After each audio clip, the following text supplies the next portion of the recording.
है तभी उसे एक आवाज सुनाई देती है, चंपक जी, ओ चंपक जी।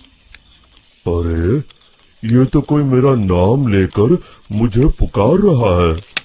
फिर उस रास्ते में वही औरत खड़ी दिखाई देती है। फिर क्या था, हरिया की तरह चंपक सेठ भी उस औरत के पास अपनी बैलगाड़ी लेकर जाता है और वो भी उसकी चिकनी चुपड़ी बातों के मोह जाल में फंस जाता है। फिर चुड़ैल उसे भी अपनी गुफा तक ले जाती है और उसका सारा सामान लेकर गुफा में गायब हो जाती है। बेचारा चंपक सेठ लाचार होकर खाली हाथ गांव लौट आता है। फिर ये उस जंगल में रोज की बात हो जाती है। जो कोई भी शहर से कुछ लेकर गांव की तरफ लौटता, वो चुड़ैल उसे बेवकूफ बनाकर उसका सारा सामान लेकर गुफा में गायब हो जाती। एक दिन हरिया एक लकड़हारे को उसी जंगल की तरफ जाते हुए देखता है।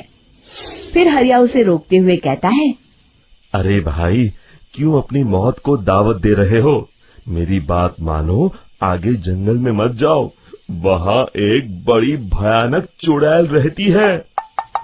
लकड़हारा हरिया की बातों को नजरअंदाज करते हुए कहता है, अरे भाई, मुझे पहले ही बहुत देर हो चुकी है, मुझे जाने दो भाई। शाम तक लकड़ियाँ काट कर शहर के बाजार में बेचना है। तुम अपनी ये कहानी किसी फुर्सत में बैठे इंसान को सुनाओ, मैं तो चला।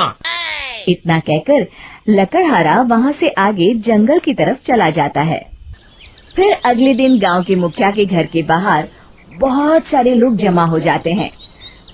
तभी हाथ में कुल्हाड़ी लिए खड़ा लकड़हारा कहता है, अरे मुखिया जी, अब आप ही हमें बचाइए उस जंगल वाली चुड़ैल से। हमारा सारा काम तो शहर से ही होता है। अरे मुखिया जी, उस चुड़ैल की वजह से तो मैं पूरी तरह बर्बाद हो गया हूँ।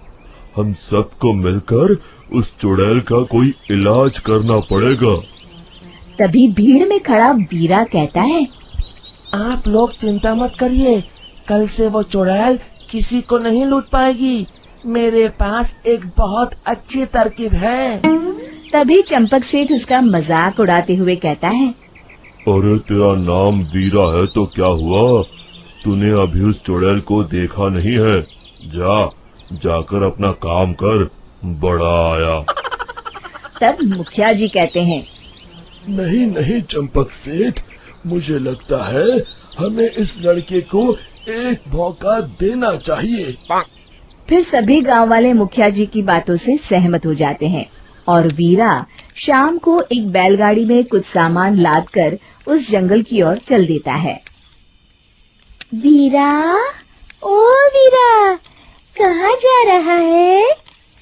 तभी वीरा मुड़ के देखता है, वही चुड़ैल एक औरत के रूप में खड़ी है।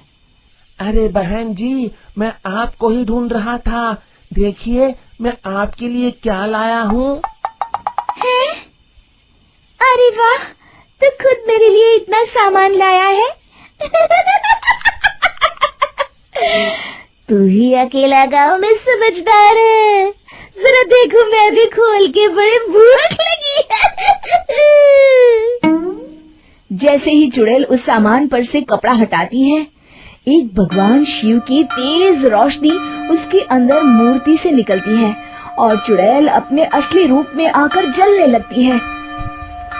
अरे मैं जल रही हूँ, बचाओ! बचाओ!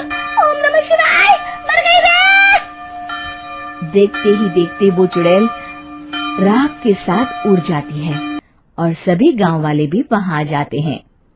शिक्षा बुराई पे सदा अच्छाई की ही जीत होती है।